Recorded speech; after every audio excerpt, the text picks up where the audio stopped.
दे रहे थे और उनसे कह रहे थे, बच्चों, भगवान गौतम बुद्ध ने 4 महत्वपूर्ण नियमों के बारे में दुनिया के लोगों को बताया है और आज मैं आपको उन्हीं नियमों के बारे में बताने जा रहा हूं जिनका अगर आप हमेशा पालन करेंगे तो आप जीवन भर कभी बीमार नहीं पड़ेंगे और ना ही कभी आपको कोई बीमारी होगी।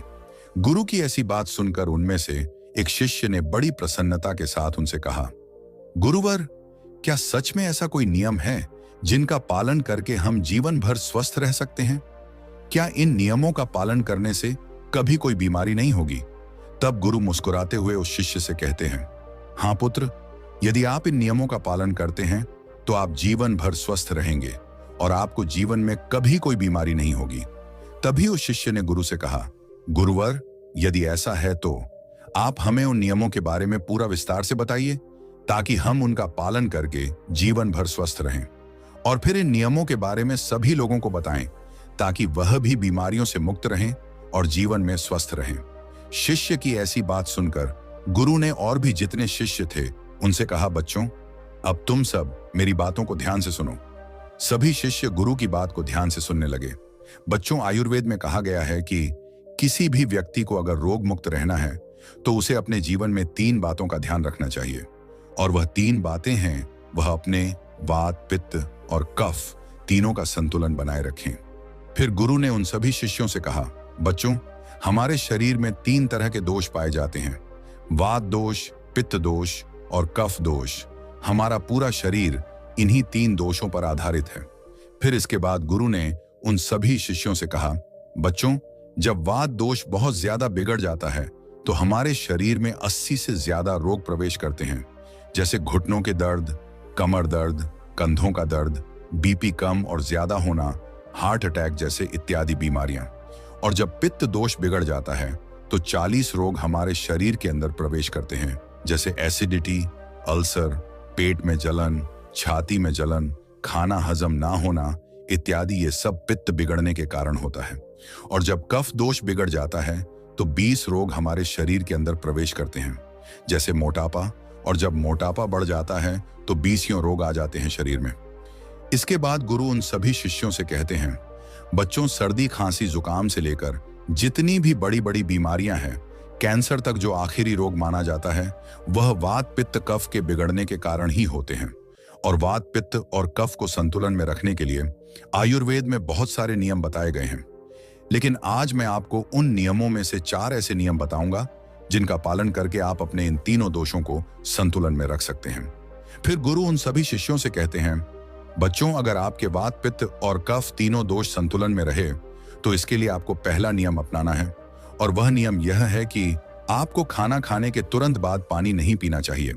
और आपको ऐसा क्यों नहीं करना चाहिए, इसके बारे में आप ध्यान से सुनो। बच्चों, बहुत से लोग खाना खाने के तुरंत बाद पानी पी लेते हैं और कुछ लोग बिना पानी के खाना ही नहीं खाते। कुछ लोग एक निवाला खाने के बाद एक घूंट पानी पीते हैं। लेकिन खाना खाने के बाद पानी कभी नहीं पीना चाहिए, क्योंकि अगर भोजन के अंत में पानी पियोगे तो वह जहर पीने के जैसा होगा। इसलिए कभी भी खाने के तुरंत बाद पानी नहीं पीना चाहिए, क्योंकि जब हम खाना खाते हैं तो पेट में सारा खाना एक जगह जाकर इकट्ठा हो जाता है। हमारे पेट में एक स्थान होता है जिसे हम जठर कहते हैं।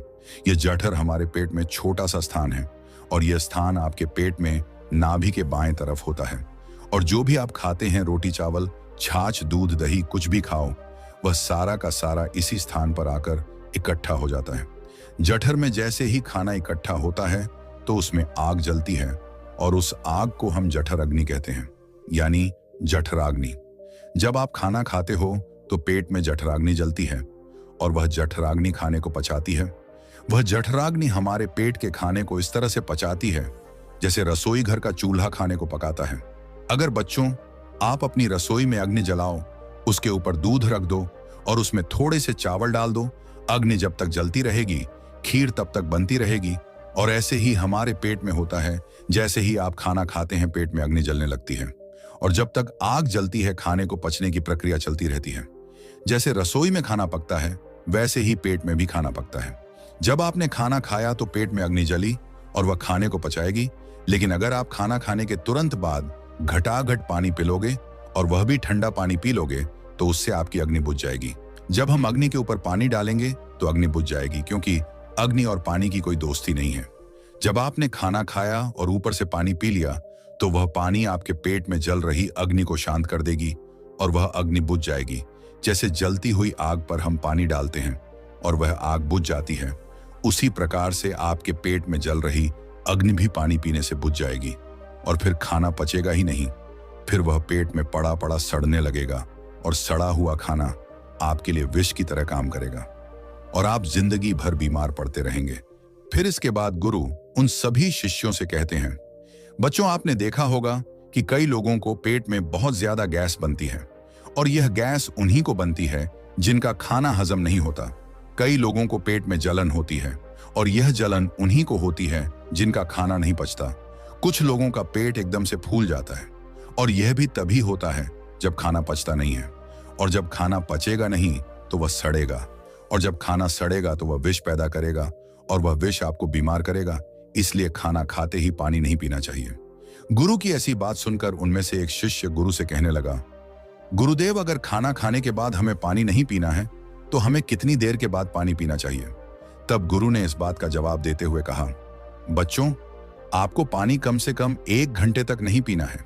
1 घंटे के बाद आप पानी पी सकते हैं, और 1 घंटे तक पानी आपको इसलिए नहीं पीना है क्योंकि यह जो पेट में अग्नि जलने की प्रक्रिया है वह लगभग 1 घंटे तक ही चलती है। उसके बाद पेट में अग्नि अपने आप शांत हो जाती है और उसके बाद आप पानी पी सकते हैं।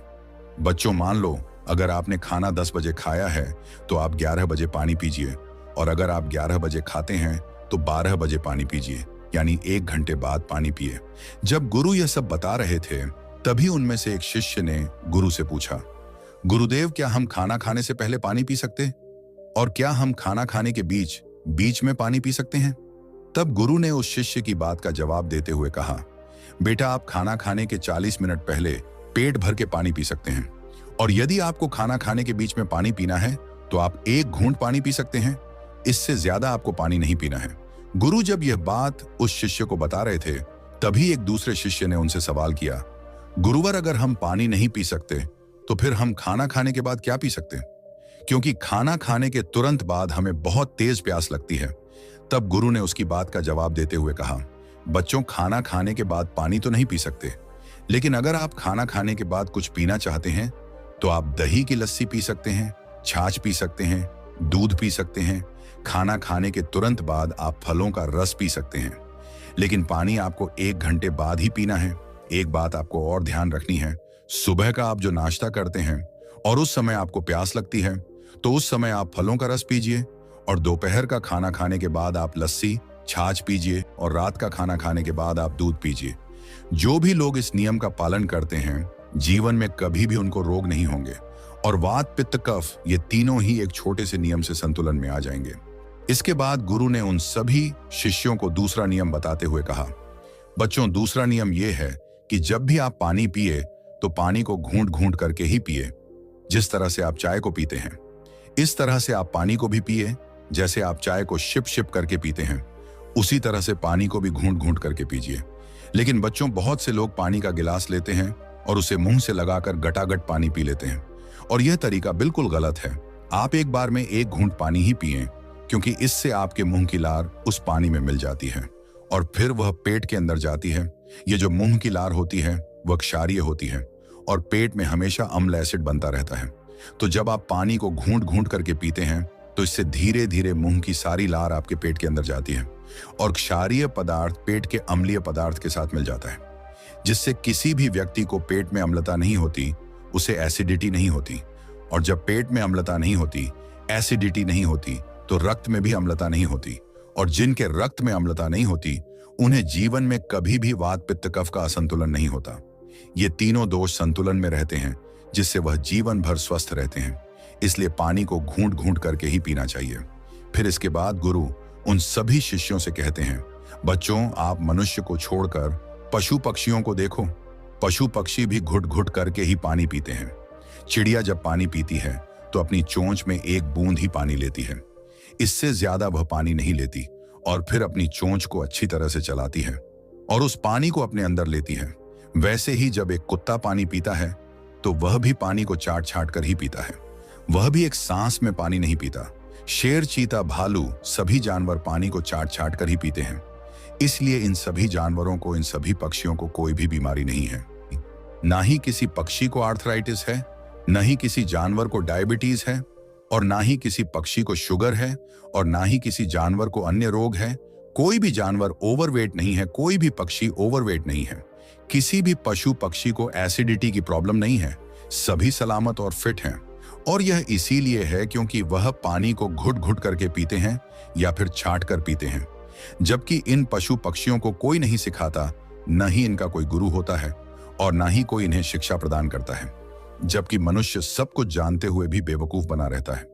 मनुष्य को तो शिक्षा भी दी जाती है, लेकिन इसके बावजूद भी वह उस शिक्षा का सही तरीके से उपयोग नहीं करता। जबकि पशु और पक्षी जन्म से ही यह ज्ञान सीख कर आते हैं और उसका अच्छे से पालन भी करते हैं, और इसीलिए वे स्वस्थ रहते हैं। अगर आप भी इस नियम का पालन करते हैं तो आप भी जीवन भर स्वस्थ रहेंगे। फिर इसके बाद गुरु उन सभी शिष्यों से कहते हैं, बच्चों, अब मैं तुम्हें तीसरा नियम बताता हूं, और वो तीसरा नियम है, जीवन में कितनी भी प्यास लगे लेकिन आपको ठंडा पानी बिल्कुल नहीं पीना है। बर्फ डाला हुआ पानी और फ्रिज में रखा हुआ पानी तो आपको कभी भी नहीं पीना है, क्योंकि शरीर आपका गर्म है और पानी आपका ठंडा है। और ऐसे में जब आप ठंडा पानी पीते हैं तो आपका पेट तो गर्म रहता है, लेकिन जैसे ही आप ठंडा पानी पीते हैं तो आपके पेट में झगड़ा होना शुरू हो जाता है। क्योंकि जब आप नॉर्मल पानी पीते हैं तो इससे आपके पेट को उस पानी को गर्म नहीं करना पड़ता और वह पानी आपके शरीर में अच्छी तरह से सप्लाई हो जाता है। फिर गुरु ने उन सभी शिष्यों से कहा, बच्चों, अगर आपको ठंडा पानी पीना ही है तो आप मिट्टी के घड़े का पानी पी सकते हैं। वह आपके स्वास्थ्य के लिए बिल्कुल लाभदायक है, वह आपको नुकसान भी नहीं पहुंचाएगा। अगर आप इस नियम को अपनाते हो तो आप जीवन भर स्वस्थ रहेंगे। फिर गुरु अपने शिष्यों को चौथा नियम समझाते हुए कहते हैं, बच्चों, सुबह की शुरुआत जैसे होगी वैसा ही पूरा दिन बीतेगा। इसलिए पहला काम जो आपको करना है वह है पानी पीना। शिष्यों ने जिज्ञासा से पूछा, गुरुदेव, सुबह उठते ही पानी पीने से क्या लाभ होता है? गुरु ने मुस्कुराते हुए कहा, जब भी आपकी आंख खुले सबसे पहले 2 से 3 गिलास गुनगुना पानी पिएं और उसके बाद ही शौचालय जाएं। ऐसा करने से आपको 2 बड़े लाभ मिलेंगे। पहला लाभ यह है कि आपका पेट तुरंत साफ होगा। बच्चों, रात भर आपके शरीर ने भोजन को पचाने का काम किया होता है और मल निष्कासन के लिए तैयार रहता है। जैसे ही आप सुबह उठकर पानी पीते हैं, यह सीधा आपकी बड़ी आंत में जाता है और उसे सक्रिय कर देता है। बड़ी आंत की सफाई होते ही पेट पर हल्का दबाव पड़ता है और जब आप शौचालय जाएंगे तो 3 से 4 मिनट में आपका पेट पूरी तरह साफ हो जाएगा। याद रखना, जिनका पेट रोज सुबह बिना किसी कठिनाई के साफ हो जाता है वे कई बीमारियों से बचे रहते हैं। कब्ज, एसिडिटी और पेट से जुड़ी समस्याओं का एक ही समाधान है, सुबह उठते ही पानी पीना। इसका दूसरा लाभ यह है, इससे पेट की अम्लता शांत होगी। बच्चों, जब आप सोते हैं तो आपके मुंह में एक विशेष प्रकार की क्षारीय लार बनती है। यह लार बहुत कीमती होती है क्योंकि यह शरीर की अम्लता को नियंत्रित करने में मदद करती है। जब आप सुबह उठकर पानी पीते हैं तो यह क्षारीय लार पेट में जाकर वहां मौजूद एसिड को संतुलित कर देती है। अगर आप सुबह पानी नहीं पीते तो पेट में अम्लता बढ़ सकती है, जिससे गैस, जलन और अपच जैसी समस्याएं हो सकती हैं। इसलिए सुबह उठते ही पानी पीना अपने जीवन का नियम बना लो। ये एक साधारण आदत तुम्हें कई बड़ी बीमारियों से बचा सकती है। सभी शिष्यों ने सिर झुकाकर कहा, गुरुदेव, हम इस नियम को अपने जीवन में जरूर अपनाएंगे। फिर इसके बाद गुरु उन सभी शिष्यों से कहते हैं, बच्चों, यह आयुर्वेद के 4 नियम हैं। मैं एक बार और दोहरा देता हूं। सबसे पहला नियम, आपको खाना खाने के तुरंत बाद पानी नहीं पीना है। दूसरा नियम यह है कि आपको पानी को एक सांस में नहीं पीना है, पानी को घुट घुट करके पीना है। तीसरा नियम, आपको ठंडा पानी कभी भी नहीं पीना है। और चौथा नियम, सुबह उठते ही बिना कुल्ला किए पानी पीना है। ये नियम जिन्हें अगर आप अपने जीवन में अपनाते हैं तो आप जीवन भर स्वस्थ रहेंगे और आपको कभी कोई बीमारी नहीं होगी। इसलिए इस नियम का पालन करें। इतना कहने के बाद गुरु शांत हो गए। फिर वहां उपस्थित सभी शिष्यों ने गुरु का धन्यवाद किया और सभी ने गुरु से कहा कि गुरुदेव, हम इस नियम का पालन जरूर करेंगे। इस वीडियो को ज्यादा से ज्यादा लोगों के साथ शेयर करें ताकि उनको भी इस महत्वपूर्ण नियम के बारे में पता चल सके। धन्यवाद। क्या आपको पता है, सिर्फ एक गलती की वजह से आपके शरीर में 90% बीमारियां जन्म ले रही हैं। और मजे की बात यह है कि अधिकतर लोग इस गलती को रोज कर रहे हैं। बिना यह जाने कि वे अपनी सेहत को धीरे धीरे तबाह कर रहे हैं। अब जरा सोचिए, अगर आपको सिर्फ एक छोटा सा बदलाव करने से इस परेशानी से छुटकारा मिल जाए, तो क्या आप इसे अपनाना चाहेंगे? एक ऐसा बदलाव जो आपकी पाचन शक्ति को मजबूत कर सकता है, मोटापा, गैस, एसिडिटी और कई गंभीर बीमारियों को रोक सकता है। आज की इस वीडियो में हम आपको एक बेहद आसान लेकिन चमत्कारी तरीका बताएंगे, जिसे अपनाकर आपके शरीर की 90% समस्याएं खुद ब खुद ठीक हो जाएगी। अगर आपने सिर्फ 1 महीने इस नियम का पालन कर लिया, तो आपको खुद एहसास होगा कि आपकी सेहत कितनी बेहतर हो गई है। लेकिन एक गलती मत करिए। अगर आपने इस वीडियो को बीच में ही छोड़ दिया, तो हो सकता है कि आप अपने शरीर को स्वस्थ बनाने का सबसे आसान तरीका मिस कर दें। तो चलिए उस एक नियम के बारे में एक प्राचीन कहानी के माध्यम से समझते हैं। बहुत समय पहले की बात है। आयुर्वेद के एक प्रसिद्ध गुरु एक दिन अपने सभी शिष्यों को एक बहुत ही महत्वपूर्ण उपदेश दे रहे थे। अब आप लोगों को तो पता ही है कि पहले प्राचीन समय में गुरु अपने सभी शिष्यों को बिना किताबों के ही ज्ञान दिया करते थे, और वह ज्ञान आज हमें किताबों में भी नहीं मिलता है। ऐसे में वह गुरु उन सभी शिष्यों को कह रहे थे कि बच्चों, क्या आप सभी लोगों को पता है कि हम लंबे समय तक स्वस्थ कैसे रह सकते हैं? तो उनके शिष्यों ने कहा कि गुरुदेव, हमें पता नहीं है, लेकिन आप हमें इसके बारे में विस्तार से बताइए। तब गुरु ने कहा कि एक छोटा सा नियम है जो हमें अनेकों बीमारियों से दूर रखता है और हम लंबे समय तक जवान रह सकते हैं। जो भी व्यक्ति इस नियम का पालन करता है, वह वृद्धावस्था में भी युवा दिखाई पड़ता है। उसके चेहरे पर तेज रहता है, उसकी त्वचा में चमक रहती है, वह हर समय ऊर्जा से भरपूर रहता है। और जो व्यक्ति इस नियम का पालन नहीं करता है, वह जवानी में ही वृद्ध दिखाई देने लगता है। उसके बाल सफेद हो जाते हैं, चेहरे पर झुर्रियां पड़ जाती हैं, त्वचा रूखी सूखी हो जाती है और वह हमेशा थका थका महसूस करता है। इसीलिए आज जो मैं तुम्हें नियम बताने वाला हूं, उसे तुम बड़े ही ध्यान से सुनना, क्योंकि यह एक छोटा सा नियम आपके पूरे जीवन को बदल सकता है। तभी एक शिष्य ने कहा कि गुरुदेव, क्या वह नियम सरल है? क्या हम उस नियम को आसानी से अपना सकते हैं? शिष्य की बात सुनकर गुरु मुस्कुराए और बोले, हाँ बेटा, यह नियम बहुत सरल है और इसे हर व्यक्ति अपना सकता है। तुम भी अपना सकते हो। यह नियम बहुत आसान है, बस तुम्हें इसका ठीक से पालन करना आना चाहिए। तभी वह शिष्य बोला कि गुरुदेव, लेकिन वह नियम क्या है? तब गुरु ने बताया कि वो नियम यह है कि हमें रात में भूखा सोना चाहिए। गुरु की बात सुनकर सब घबरा गए और सभी शिष्यों ने गुरु से कहा कि गुरुदेव, आप क्या कह रहे हैं? भूखा सोना है?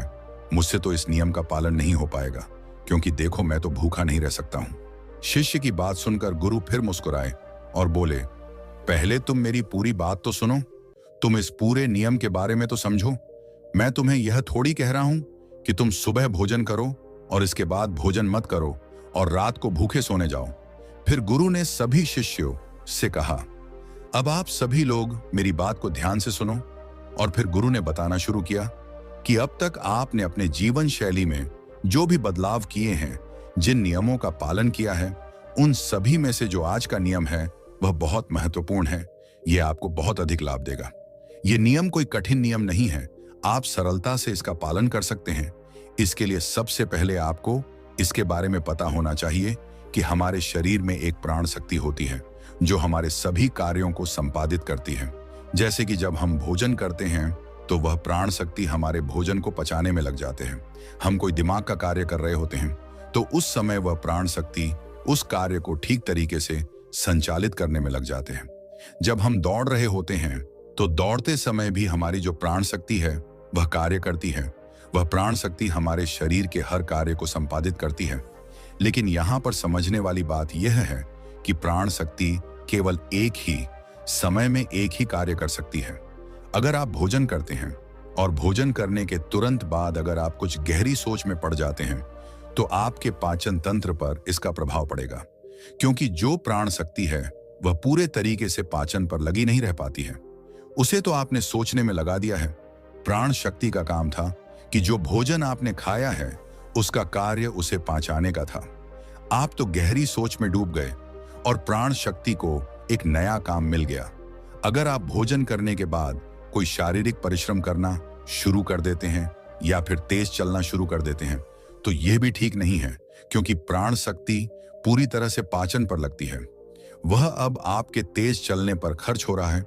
इसीलिए आपको भोजन करने के बाद बहुत तेज नहीं चलना है, नहीं तो आपकी प्राण शक्ति आपके तेज चलने की तरफ आकर्षित हो जाएगी। इसीलिए आपको भोजन करने के बाद धीरे धीरे ही टहलना है। इसके बाद गुरु ने उन शिष्यों को कहा कि यह तो तुम्हें समझ में आ गया होगा कि प्राण शक्ति एक समय में एक ही कार्य कर सकती है, लेकिन जब आप देर रात में भोजन करते हैं, देर से आप खाना खाते हैं, तो पता है ना क्या होता है। इससे हमारे शरीर पर 3 प्रभाव पड़ते हैं। अब आप सभी 3 प्रभावों को ठीक से सुनना। जो पहला प्रभाव हमारे शरीर पर पड़ता है वह यह है कि जो आपकी जठर अग्नि होती है वह सूर्य के साथ काम करती है। यानी कि जैसे जैसे सूर्य का उदय होता है तो आपकी जो पाचन अग्नि है वह बढ़नी शुरू हो जाती है। दोपहर में वह बढ़ जाती है और संध्या काल में वो थोड़ी मंद पड़ जाती है। इसीलिए संध्या काल में हल्का भोजन करें और यही ठीक रहता है। और आपको यह भी ध्यान रखना होता है कि आपको शाम का भोजन सूर्य अस्त होने से पहले ही कर लेना है। अगर सूर्य अस्त हो गया तो आपकी जो जठर अग्नि है वह बिल्कुल कम हो जाएगी, और उस जठर अग्नि में जब आप भोजन करते हैं तो वह भोजन ठीक से नहीं पचता है। अगर आपने सात्विक भोजन भी किया होगा तो वह भी नहीं पचता है, क्योंकि उस समय जठर अग्नि मंद थी। इसलिए भोजन ठीक से नहीं पचता है और वह शरीर में लंबे समय तक पड़ा रहता है, ज्यादा समय तक रुका रहता है। इसीलिए उसकी वजह से वहां पर सड़न पैदा होने लगती है, और वही सड़न हमारे लिए विषाक्त का कारण बनता है और जहर का कारण बनता है। यह आपके शरीर के लिए हानिकारक होती है। इसीलिए आपको समझना है कि आप अगर सूर्य अस्त होने से पहले भोजन करते हैं तो जठर अग्नि प्रज्वलित रहती है और भोजन ठीक से पचता है। दूसरा प्रभाव जो आपके शरीर पर पड़ता है वह यह है कि रात्रि में जो आपकी प्राण शक्ति है वो हीलिंग में लगनी चाहिए। यानी कि शरीर में जो मरम्मत होनी है, शरीर में जो टूट फूट होती है, उसकी मरम्मत में वह प्राण शक्ति लगनी चाहिए। लेकिन अक्सर लोग क्या करते हैं, भोजन करते हैं और सो जाते हैं, जो कि बहुत गलत है। क्योंकि मैंने आपको पहले ही बताया कि प्राण शक्ति एक समय में एक ही कार्य करती है। लेकिन जब आप खाना खाकर तुरंत सोने चले जाते हैं तो आपकी प्राण शक्ति पूरी तरह भोजन को पचाने में लगी रहती है, और इस वजह से वह हीलिंग का कार्य नहीं कर पाता है और वह शरीर की मरम्मत भी नहीं कर पाती है। और जब वह प्रक्रिया निरंतर चलती रहती है, यानी कि आप खाते हैं और सो जाते हैं, तो फिर बहुत सारी बीमारियां शुरू होने लग जाती हैं, क्योंकि आपके शरीर की मरम्मत हो ही नहीं पाती है। आपकी प्राण शक्ति ठीक से अपना कार्य नहीं कर पाती है और वह मरम्मत